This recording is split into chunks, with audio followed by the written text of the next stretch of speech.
कि आप पूजा कर रहे हैं और आपके पैरों में चींटियाँ चल रही हैं, असल में चींटियाँ नहीं होती, वो एक ऊर्जा का रूप होता है और वो नीचे से ऊपर की तरफ चढ़ना शुरू हो जाता है।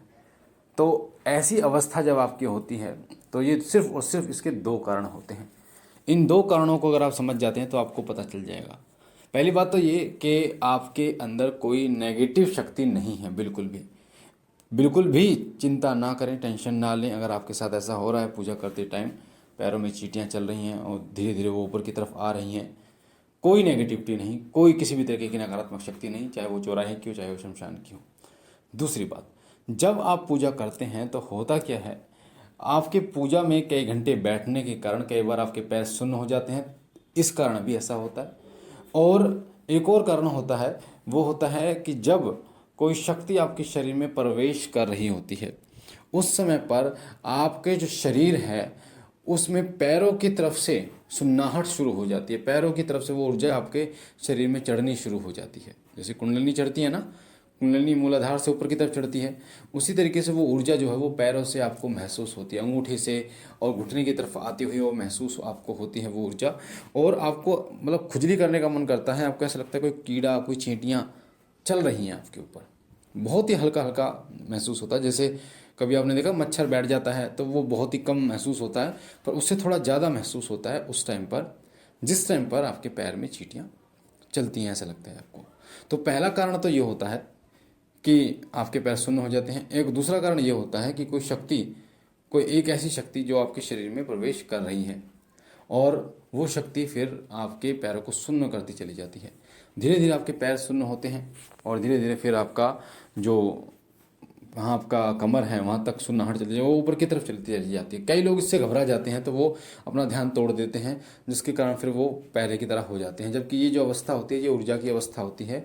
इस अवस्था में ऊर्जा आपके शरीर के अंदर प्रवेश कर रही होती है, तो आपको उस ऊर्जा को अपने शरीर के अंदर फैलने देना है।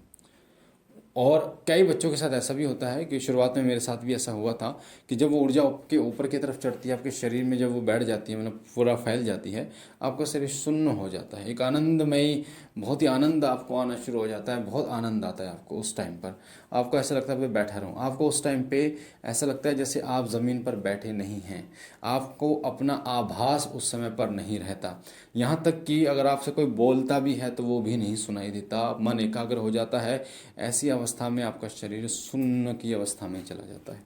ऐसे में अगर आप मंत्र जप कर रहे हैं तो आपको ऐसा महसूस होता है कि आप मंत्र जप रोक दिया है, आपने रुक गया है, आप सो गए हैं, आपको नींद आ गई है। जबकि ऐसी अवस्था नहीं होती, ऐसा आपके साथ नहीं होता। मंत्र जब भी चल रहा होता है आपका, साथ ही आपको ध्यान भी होता है, पर कहीं ना कहीं आप जो है ना, आप उस भौतिक जीवन से थोड़ा सा ऊपर उठने की कोशिश उस समय पर करते हैं। वो ऊर्जा आपको ऊपर उठाने की कोशिश करती है और इसलिए आपके साथ ऐसा होता है। ऐसी अवस्था में अपने दिमाग को बिल्कुल गलत चीज़ों की तरफ ना लेके जाएं और साथ ही ब्रह्मचर्य का पालन करने की कोशिश करें। ज़्यादा से ज़्यादा ब्रह्मचर्य का पालन करें, क्योंकि वो ऊर्जा आपके शरीर में जब इकट्ठी होगी तो वो आपकी कुंडलिनी को पकड़ के लेके जाएगी ऊपर की तरफ और आपके अंदर जो है वो देवी शक्तियों का आगमन होगा।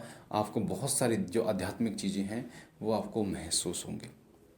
तो ये जो प्रश्न है ये टेलीग्राम ग्रुप पे मधु चोपड़ा जी ने पूछा और कई जो बच्चे हैं इन्हें जवाब दे रहे हैं अलग अलग। तो मुझे लगा कि शायद मुझे एक सही जानकारी दे देनी चाहिए उन बच्चों को लिए भी जो बच्चे इनको कुछ और बता रहे हैं, ताकि इनको समझ में आए। बाकी बाबा भोलेनाथ आप पर कृपा करें, आपके घर परिवार पर कृपा करें।